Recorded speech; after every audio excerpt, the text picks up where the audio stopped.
Hey everyone, this is Corey with Stafford's EDC, and today we're taking a look at another fixed blade here from Rosecraft knives.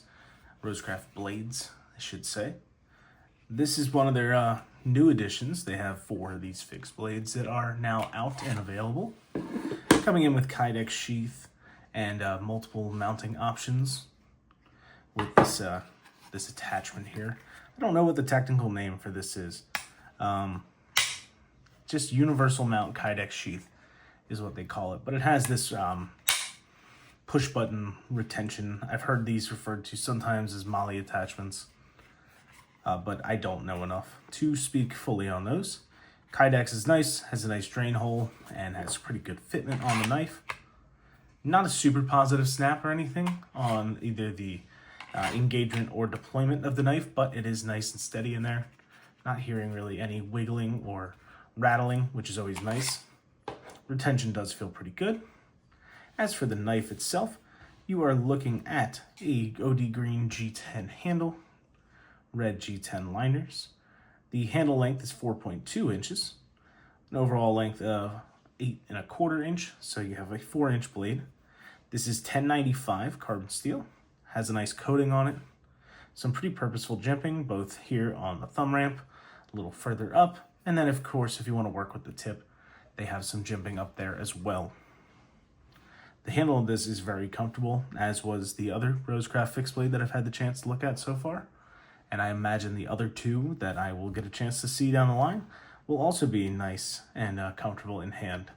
Not just in that saber grip, but also in a hammer grip. This is fairly comfortable, and I imagine this would be quite nice to use.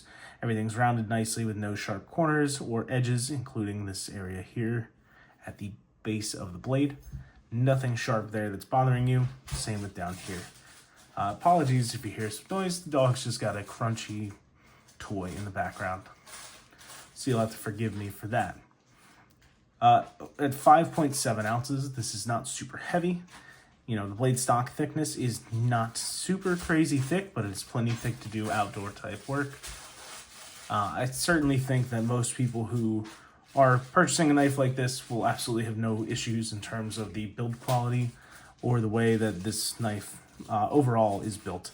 Not just assembly-wise, but also the materials and the size and shape, I think is just totally fine for what everyone would need it for.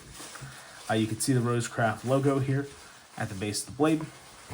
And then, of course, on the reverse side, you have the 1095 carbon, as well as the China stamp. Again, I think I said this in the last video. I wish these were stickers like the switchblades, not switchblades. My mind is all over the place today, like their slip joints are. And this S logo here is because this is a Chase Snyder design, not Andy Armstrong. So you are seeing his logo here on the blade. Again, just a super simple overview here of this guy. I'm not putting this through the paces or anything. I'm not putting any use on these as per the Rosecraft pass-around rules. But everything looks and feels really nice. The grind is not substantially thin or anything like that, so especially with 1095, I think this would be a nice, fine outdoor piece that could stand up to very regular use. Again, the sheath feels pretty good as well.